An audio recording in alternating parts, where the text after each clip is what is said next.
So I pulled Bobby's hand to pull myself out, and when I did, our hands came apart. And when that happened, I lost my grip with my other hand, and I was pushed back into the pipe a second time. This time I was only pushed back into the pipe about 6 feet, not quite as far as I was in the pipe the first time. And I thought, well, you know, I know I can make it to the front of the pipe again. I've done it.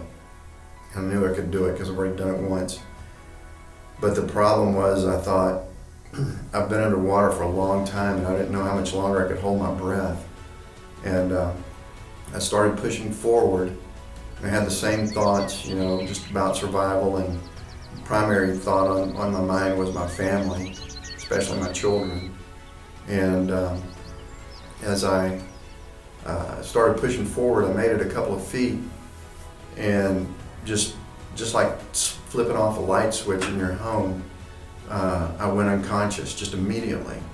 But just prior to going unconscious, I just felt this, like a bubble is the best way I can describe it.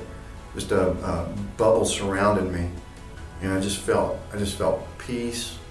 And I knew no matter what happened to me, that my family would be taken care of, and that everything in the world was okay.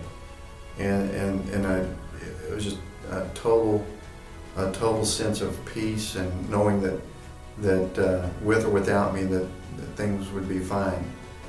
And at that moment, when I passed out, I went into a different realm, a different place. I was myself.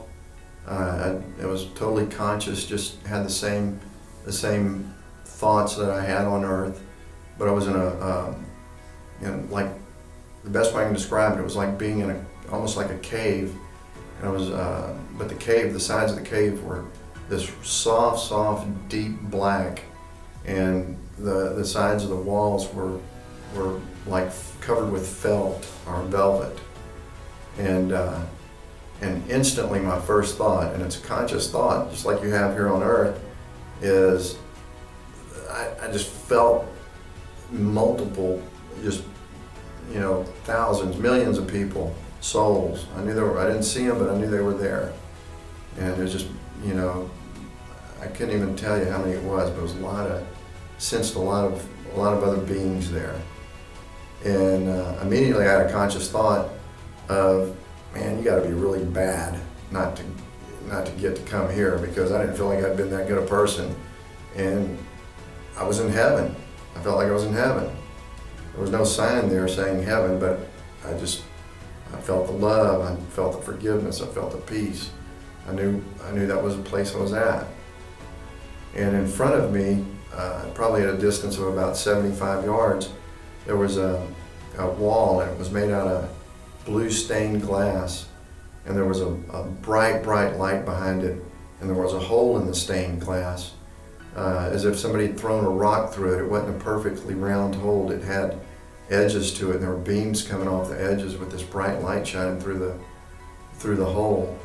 And kind of looked like looking at a kaleidoscope, because the light kind of flickered and changed. And I knew I wanted to get to the light, but I couldn't go there at my own speed. I was just being drawn to the light very slowly. And during this time, there was no verbal communication, but I felt the sense of total love, total peace. I had no physical feeling of any body, of having a body. I didn't feel like the sense of clothes touching my body. It was just like having my consciousness without having a body attached to it. It was just total relaxation that you don't experience here on Earth. And I felt this just clean, being forgiven, and a cleaning of my soul. As I pulled towards the light, I got closer. I recognized that the delusion of the light being like a kaleidoscope was figures, were people walking back and forth in front of the light. As I got closer to it, I tried to make out who they were. I never could, because the light was so bright behind them, all I could ever make out was silhouettes, but it was people that were walking back and forth in front of the light. And at that point, the next recollection that I have is my face going up and down towards rocks in the water. And at that moment, the first sensation I had was my friend Bobby's arms around my upper part of my stomach, lower part of my chest, and he was raising me up and down, which was basically was effectively giving me CPR, and I regained consciousness and put my hands and feet on the ground and stabilized myself. And when I did that, Bobby just was in total shock and was kissing me and hugging me and telling me he loved me, and then cursing at me and yelling at me, and he was in total shock. But at that point, just immediately, once I regained consciousness, I knew that my life was never going to be the same.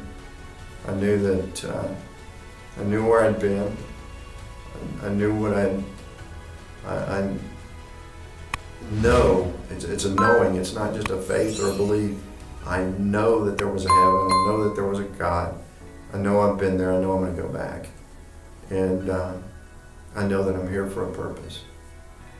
And that's to love God with all my heart, mind, and soul, and to love all of humanity in any way that I can.